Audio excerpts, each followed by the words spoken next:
内务府做事还算尽心，这套护甲做的也算是大气华贵。为娘娘做事儿哪能不尽心尽力呀？知道为本宫尽心做事，便是顾及本宫。名分不是要紧的，要紧的是皇上的心在哪儿。皇上封了静妃又如何？照样不宠爱她。皇后就更不用说了，人老珠黄。皇上只是顾忌太后罢了。是呢，在王府的时候，皇上就对皇后淡淡的，如今就更不用说了。启禀娘娘，江太医为您把平安脉来了。传。这。华妃娘娘万安。起来吧，有劳太医了。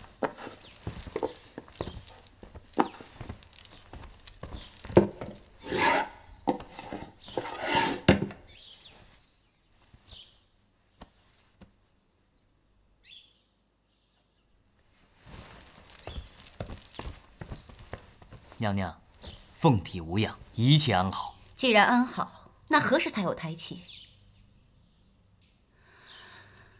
富察贵人都已经有孕了。娘娘自4年前小产后就有些伤身，仔细调理后才渐渐复原，要等佳音也是指日可待。期间娘娘还要好生保养身子才好。借太医吉言，但愿天从人愿。太医院一切还顺利吗？托娘娘洪福，一切无恙。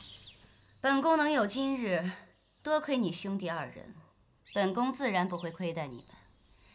至10亿那方子是怎么得来的，你与本宫心里有数，做事谨慎些吧。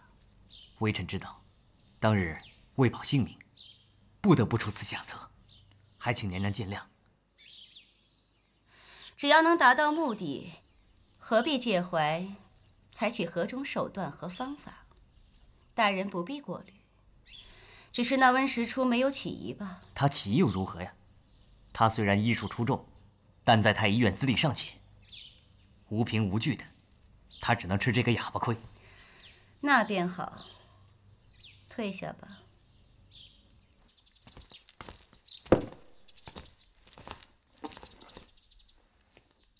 怎么你每次为华妃娘娘请脉回来，便一脸不快？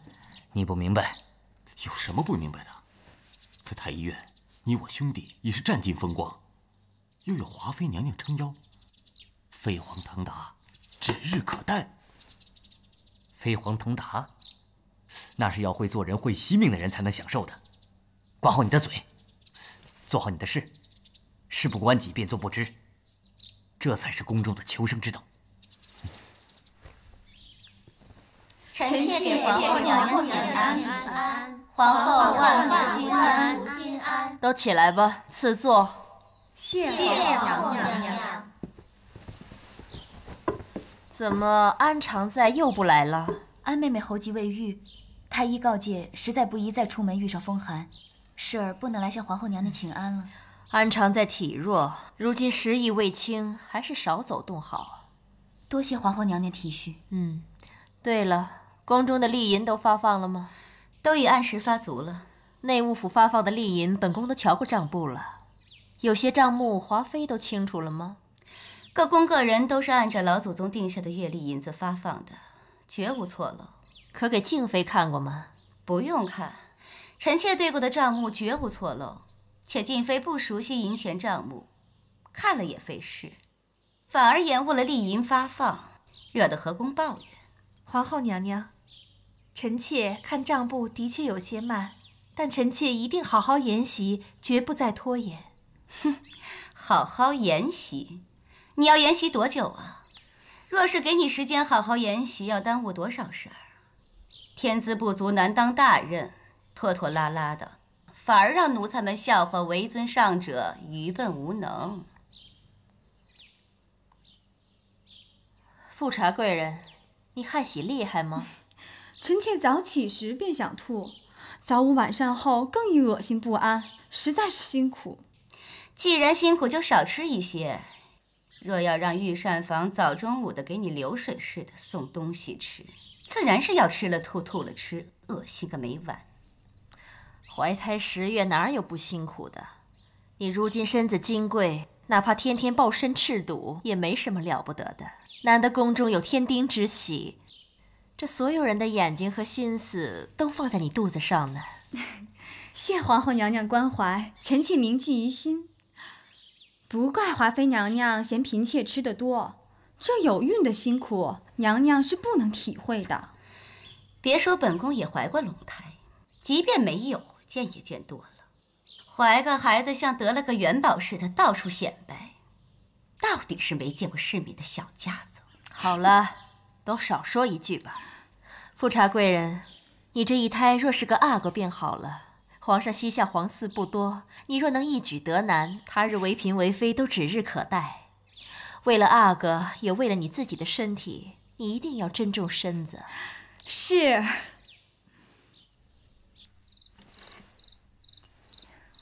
这是内务府新制的脂粉，皇上临走前特意吩咐的，让他们精心制作，供我使用。是啊，皇上说富察小主有孕，安常再有咳疾，延禧宫所用香料会格外小心，必用麝香，多用凝神静气的香料，所以这些香粉事先都经太医看过，绝不会伤了小主的胎气。你看你多有福气呀，皇上对你这么上心。我是福气好啊，可是隔壁那个安常在得了咳疾，多晦气呢，简直就是个丧门星。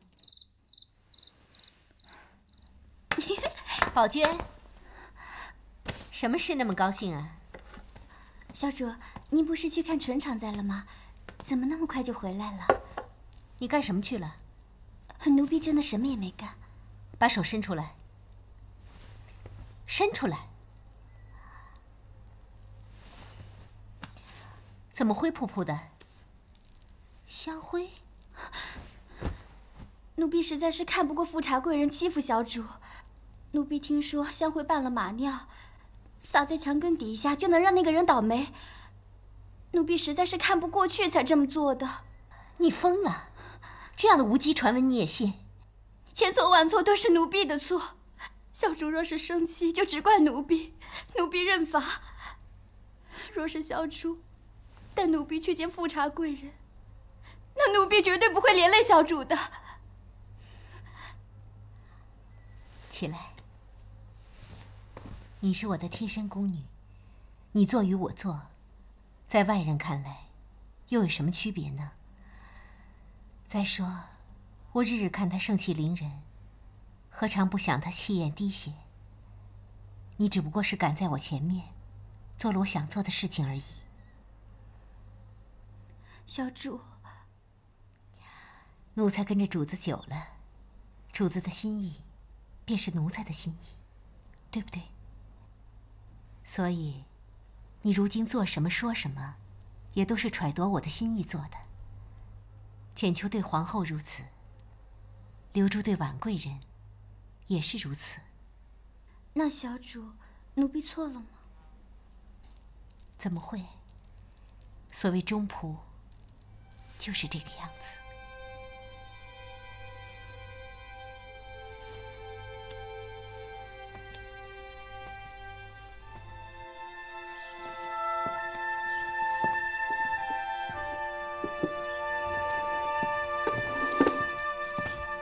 婉贵人吉祥。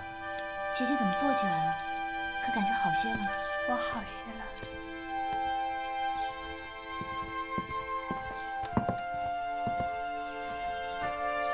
贵人的身体已经好了许多了，只是大病伤身，还需要好好静养。多谢你，温太医，我能捡回这条命，是多亏了你。贵人，微臣心中有一件事一直有些疑惑。你说。贵人不觉得您的食疫发得太突然了吗？微臣记得这宫中的食疫最早是在华妃的宫中发现的，紧接着就是贵人这里，而贵人当时正在被禁足，并没有跟华妃宫中的杂役来往过，怎么会突然患上食疫呢？你是说，有人要借食疫害死我？微臣只是疑心。姐姐好好想想。可有什么不妥之处？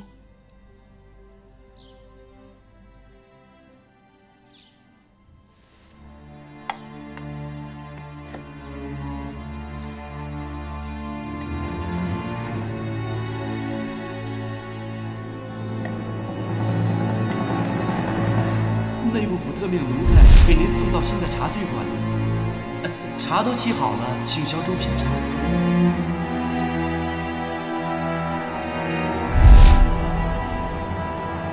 彩月，小主怎么了？我这套茶具换过了吗？是啊，小主得的是10亿，所以用过的东西，尤其是茶具碗盏，都拿去杂碎买了。下去吧。是。我记得，在我得病的前2日，华妃身边的周宁海给我送来一套茶具，说是内务府让他送来替换的。我看着那茶具，并非嫔妃该有的规制，想着自己还在禁足，不便与他争辩，便暂且用了。这10亿传染得很厉害，为了避免传染，一是不能与病患接触，二是病患用过的东西万万不能接触，尤其是这铜碗银水。难道周宁海送来的茶具是得了10亿的人用过的？恐怕是。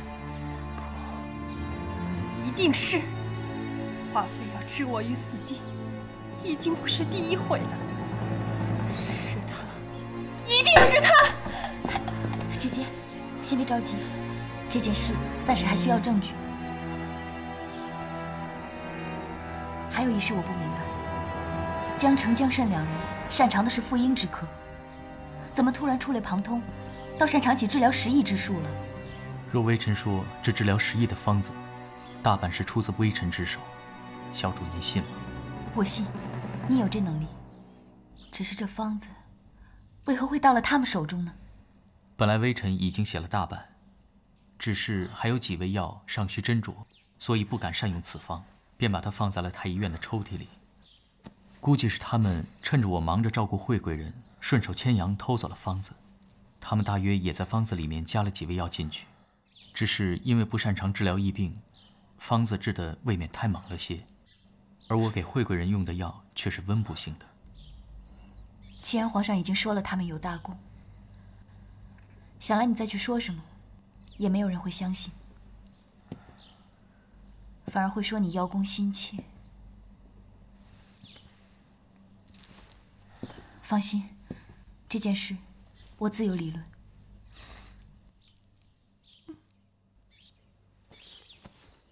理那些丝线有什么意思？剪不断，理还乱。如今时日长了，理这个好打发晨光。年纪轻轻还说什么打发晨光，倒不如多点时间陪陪皇上。宫中寂寞，陪着娘娘觉得心里安静。你最近越发喜欢来景仁宫了，倒少去碎玉轩和婉贵人纯常在作伴儿。皇后娘娘不喜欢臣妾伺候在旁吗？你乖巧安静，本宫自然喜欢。只是哪有人不爱热闹的？你怎会喜欢来这个常日安静的景仁宫？因为常日安静，所以教会人忍得住寂寞。皇后娘娘气度高华如山巅云，臣妾心生倾慕，而且臣妾也有可及，不是一去人多的地方。所谓气度高华、沉静自持，都只不过是被这安静和寂寞浸泡的久了，人也变得如此。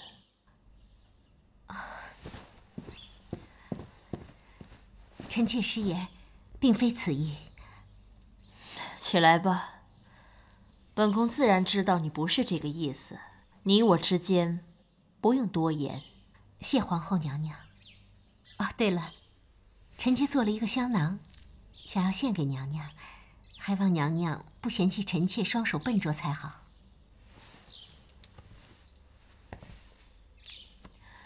这个香囊好别致啊，闻出来的味道也清淡典雅，是以牡丹和兰花为料，配了沉水香和松针。初闻只是感觉清淡，吻久了，牡丹那种雍容的底蕴才会缓缓渗透出来，沁人心脾呀。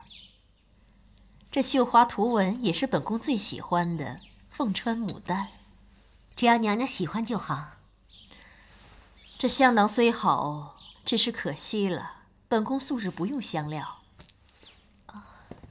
臣妾失察，臣妾每来宫中请安，只知娘娘宫中尽是花卉鲜果清香，却不知娘娘是不爱用香料的，都是臣妾太过粗心了。本宫不是不喜欢香料，只是嘱咐你，有些香料用得不当，只会伤身。臣妾多谢娘娘教诲。你懂得用香料，就应该知道其中的厉害。哼，春天了，连猫也要叫春，其他猫就会叫，可是本宫的松子却喜欢扑东西。猫儿春天发性，不好哄，但是猫喜欢闻气味，闻久了便听话了。安常在最懂香料，难怪有这个法子。臣妾回去一定把这种香悉心配好，然后拿过来给松子闻着，调教几天就好了。好啊，景仁宫的花儿都开了，本宫想便邀宫中嫔妃一起赏春同乐。是。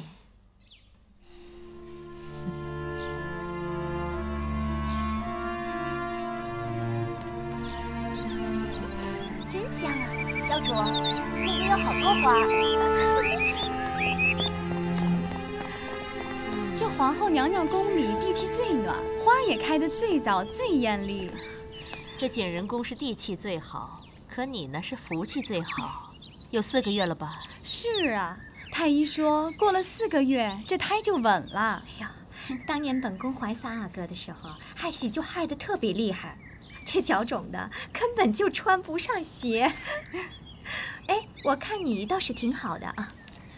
听说齐妃怀孕那会儿，3阿哥就身强力壮的爱闹腾，所以如今性子就急些，皇上教导起来都得费点劲儿。哎，说的也是，这身强力壮闹腾的劲儿，也只有齐妃娘娘受得起。华妃娘娘这身娇肉贵的，哪能经得起这生儿育女的辛苦啊？但愿你怀的是个阿哥，若是个公主，岂不是白费了你现在这股得意劲儿？现在你有身孕，不应该站这么久。简秋，是。此副茶贵人到廊中坐下，再拿个鹅鱼软垫垫上，别着凉了。是，娘娘。谢皇后娘娘。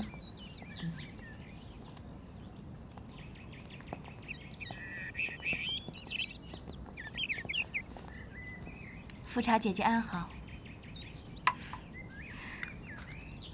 富察姐姐的脂粉香甜，美如清露，似乎不是宫中平日用的。婉贵人的鼻子可真灵啊！这是皇上特意让内务府为我制的，既不伤害胎儿，又润泽肌肤，果真是极好的东西。皇上对姐姐真是体贴。婉贵人若是喜欢，我便赠予你一些吧。皇上特意为姐姐所制的东西，我怎么好意思要呢？那也是，到底是皇上对我的一片心意。婉贵人如此客气，那我也就不勉强你收下了。既然是皇上的心意呀，贵人你就好好留着吧，最好拿个香蜡给它供起来。你说你这涂在脸上，风吹日晒的，再把皇上的心意给晒化了。妹妹，咱们走。谁没怀过孩子？我就瞧不得他那轻狂样。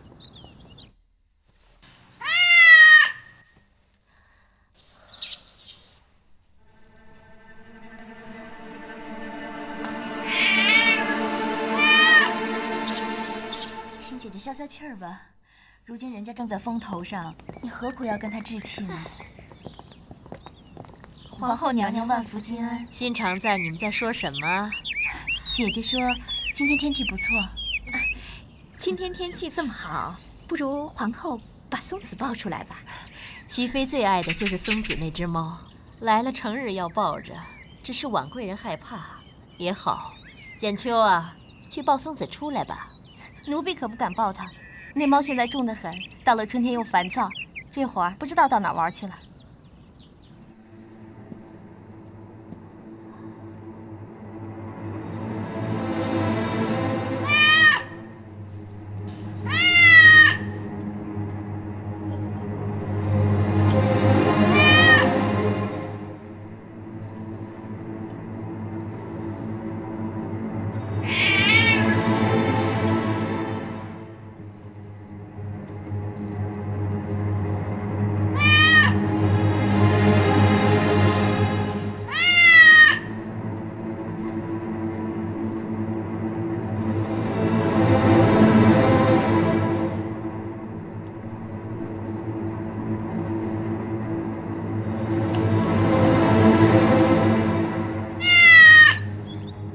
说松子呢，它就自己跑出来了。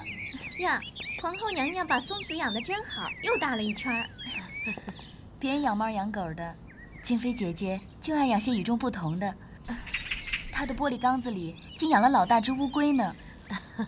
嗨，我原也是不想动什么脑子的。它又好静又好养，又不拘着给它吃些什么。我手脚粗笨，也养不好什么的。静妃姐姐若说自己手脚粗笨，那妹妹我就不知如何说自己了。静嫔还没正式封妃呢，婉贵人就一口一个静妃的唤着，未免也太殷勤了，还怕以后没日子叫呢？急什么？华妃，你也太较劲了。有没有正式封妃有什么要紧？只要皇上心里头认定她是静妃就可以了，你说是不是？是便是，不是便不是。若是有福之人，自然是不怕等的；若是没福气的，差那么一时一刻，终究也是不成的。今天已经是初3了，再过10来日便要册封了。静妃，你要好好准备着啊。是。静妃与华妃同日进府侍奉皇上，如今不仅封妃，而且帮着华妃你协理6宫事宜。妹妹有人协助，是妹妹的福气。本宫更是有福的，可以乐得清闲。皇后娘娘福泽深厚。这牡丹花开的倒是好啊，只是粉红一色，终究是次色，登不得大雅之堂，还不如这芍药。虽非花王，却是嫣红夺目，这才是大方的正色呢。粉红都是妾室所用。只有正红跟嫣红才是正室所用。其实只要人年轻，簪什么花还要分颜色吗？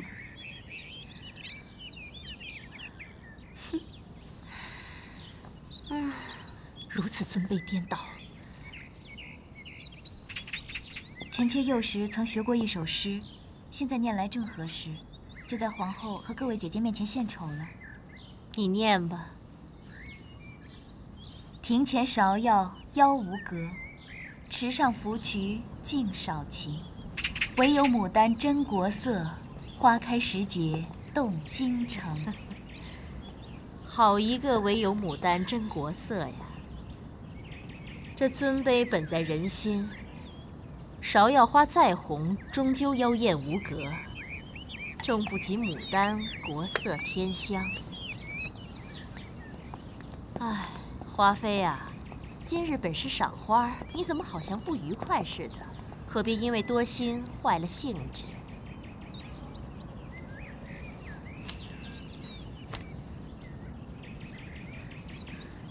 贵人赏花赏久了，妆都花了呢。啊？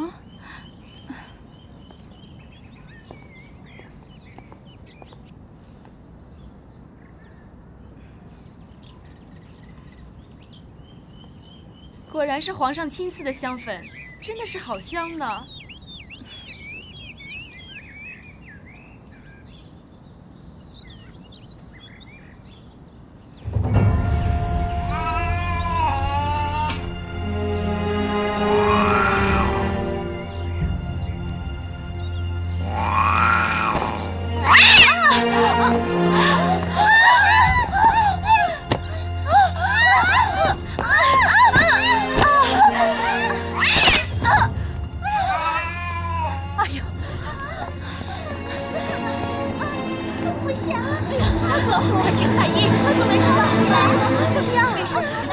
没事的，小猪，疼，没事的，小猪，别着急，哎呀，好像松子挠的。娘娘，疼！快请太医呀！快扶富察贵人进偏殿歇息。姐姐，你若是上了本殿，富察姐姐没事吧？扶进偏殿去歇息，快点！姐姐，你可别吓我呀！小主。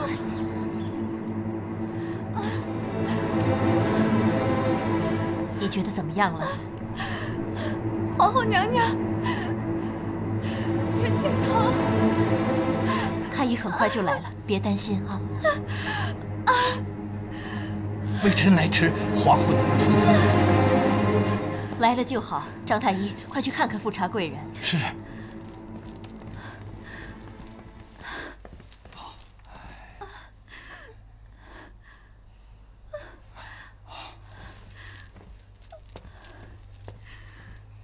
回禀皇后，小主摔倒之后，脉象不稳，胎气震动，且又受到了惊吓。微臣建议应该马上回到自己宫中休养。微臣再开上几副药方，这样再看一看，能不能恢复胎气呀？那就快点去开药方吧。是。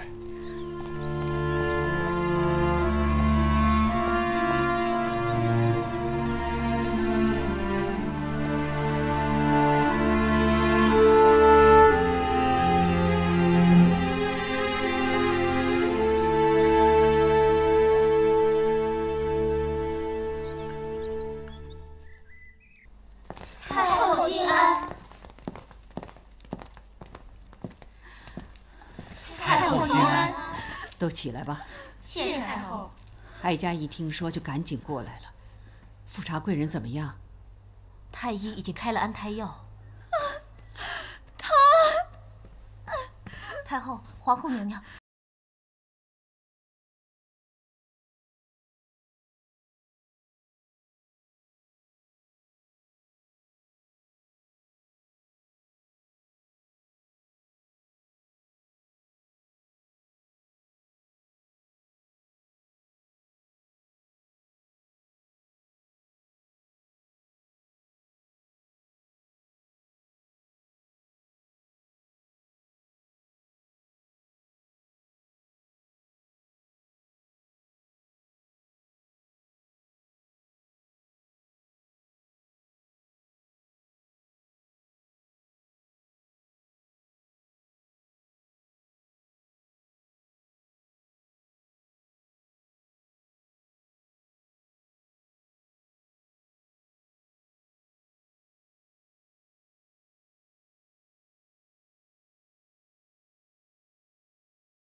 就看天意吧。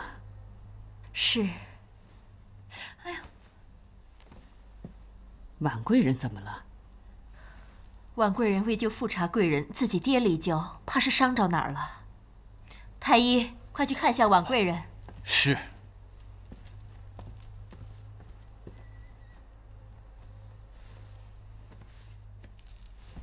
回禀太后，小主脖子上是外伤，敷点膏药就会好的。不过这手臂嘛，却是要好好的用药啊。还是请太医给把下脉吧，这样也可安心些。好，微臣且来把脉。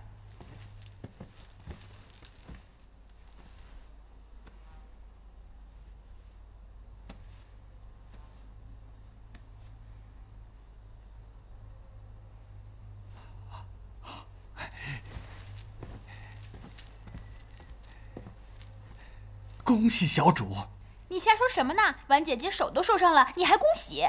恭喜小主，已经有近2个月的身孕了。啊！太好了！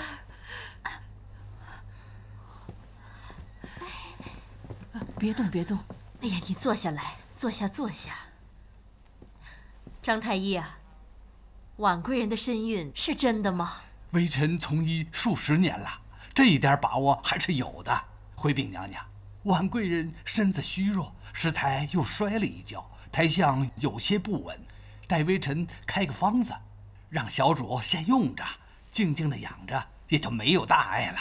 那就请张太医多费心了，本宫就把婉贵人和她腹中的胎儿全都交托在你手上。微臣定当尽心竭力。张太医的医术高明，你放心。还请张太医先看看富察贵人吧。惠春，奴婢在。再去请几位太医来协助张太医。是娘娘。多谢皇后娘娘悉心照拂，臣妾感激不尽。婉贵人的胎来的可真是时候，富察贵人的龙胎怕是保不住了，你的就跟着来了，好福气呀！今日之事的确意外，可是婉贵人，你也太大意了，自己有了身孕还不知道，还这样扑出去救人，幸好没有受伤。万一有那么一点不妥，这可是关系到皇室命脉的大事啊！是臣妾的不是。你身边的人也都太大意了，竟连你有了身孕这样的大事都糊里糊涂的。万一今天有什么差池，本宫就把他们全打发去慎刑司服役。皇后娘娘息怒，不关他们的事，是臣妾自己疏忽了。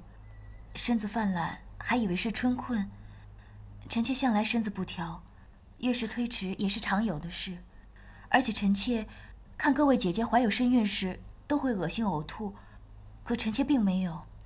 人害喜的症状本就因体质不同而有异。我怀着温宜公主的时候，也是到了4、5个月才害喜的。太后，皇上膝下子嗣并不多，如今婉贵人也怀上了，真是上天赐福于我大清啊！头3个月最要紧，最要小心，你要好好安心静养才是。身子还受伤呢吧？是，谢太后。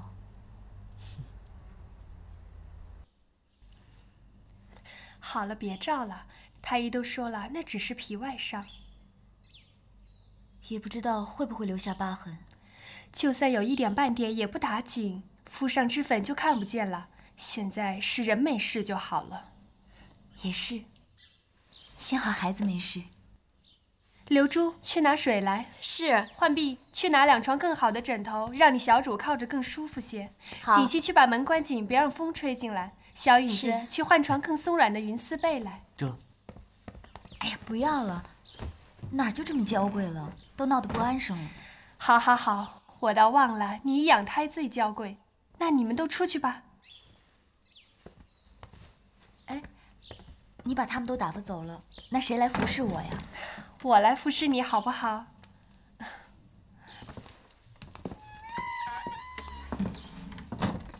你自己的身子才好，就这么急着赶过来做什么？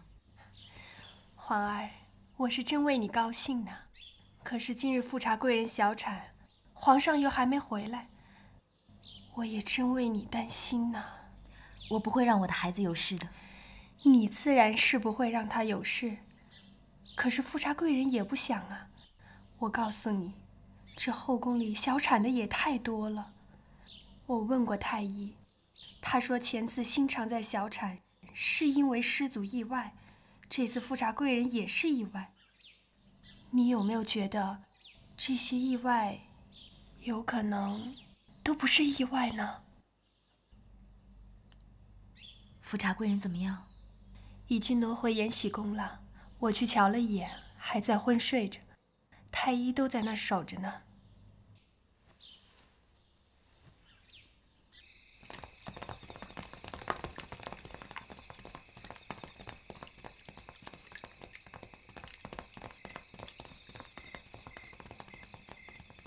小主，咱们进去吧，怪怕人的。怕什么？这样乱成一团，今夜铁定是不能睡了。果然3月春色，人间芳菲，连在深夜也不逊色。小主，奴婢已经照您的吩咐把角门打开了，只是那端妃娘娘真的会过来吗？端妃娘娘是守信的人，既然传话，应该不会爽约的。小主今日扑出去救那富察贵人，可把奴婢吓坏了，实在是太危险了。您说，你与那富察贵人又没有什么素日相交的情分，何必呢？如果我说是有人推我出去的，你信吗？我猜着推我那个人的本意，是想让我撞上富察贵人的肚子。富察贵人小产，那罪魁祸首就是我，一箭双雕。哎呀，这后宫的嫔妃当中，越是有身孕的人，越会成为众矢之的。今日是那富察贵人，明日怕就是小主您了。只怕今晚有很多人会睡不着。是啊，本来为了富察贵人的身孕睡不着的人，今夜可以睡个好觉了。可是想到小主您，怕又要难眠此夜了。这么晚叫皇后过来，哀家睡不着。臣妾也睡不着，正好来和皇额娘作伴儿。听说富察贵人醒过来之后，知道孩子没了，在宫里哭闹得很厉害。她心里难过，闹一场也就没事了。那孽障还没抓住吗？臣妾已经尽力了。看来这么点小事儿，还得哀家动手。竹溪，奴婢在。准备好了吗？是。抱进来。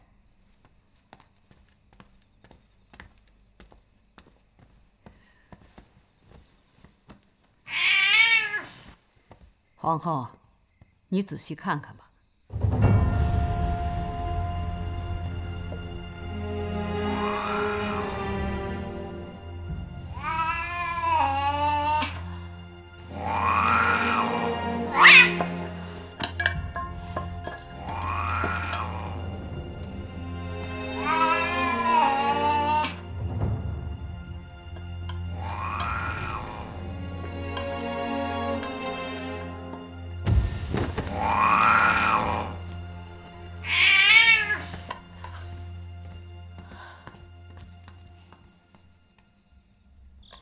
婉贵人，你瞧瞧这个。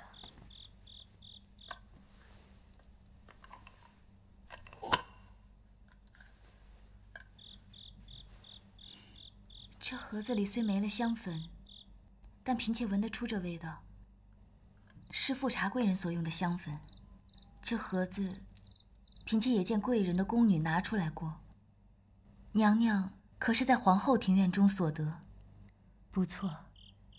人人都忙着看你和富察贵人，这个便被本宫拾了来。娘娘是疑心什么？我听说富察贵人小产，是因为一只叫松子的猫突然扑了出来，你不觉得奇怪吗？当然了，猫在春天不免烦躁些。可是松子被调教过，它为什么会突然伤人，而且只扑向富察贵人呢？或许只是偶然。你看，瞧你都说得这么迟疑，想必你也是不相信的。那娘娘的意思是，富察贵人一个人能使得多少香粉？太后竟推到一个畜生身上去。哀家有眼疾，你们就当哀家瞎了。还好哀家心里清楚得很，那孽障害死的是哀家的亲皇孙。太后恕罪。哀家一生没有做过皇后，直到先帝去世才成了太后。所以皇上一登基，哀家就让你做皇后，为的就是皇后的宝座一直留在自己人手里。你记着，有些事哀家可以闭着眼看不见，但有些事不行。